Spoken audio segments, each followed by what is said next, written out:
Қазақстанда кинотеатрлар жабылады. Да что ты, черт побери, такое несешь? Қысқасы, елімізде кинопарк пен киноплекс кинотеатрлар желісі белгісіз мерзімге есігін құлыптайды. Все, лавочка, закрыта! Ақпарат Экспресс.ка сайтында шықты.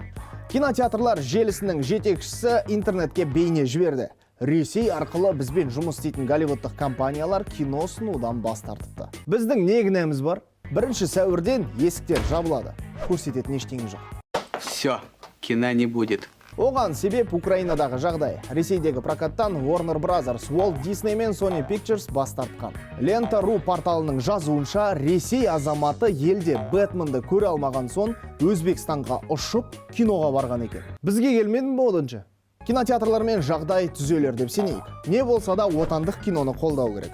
Сонда өзіміздің киноларды да тамашалаймыз, шетелдік компаниялардан тәуелділіктен де құтыламыз.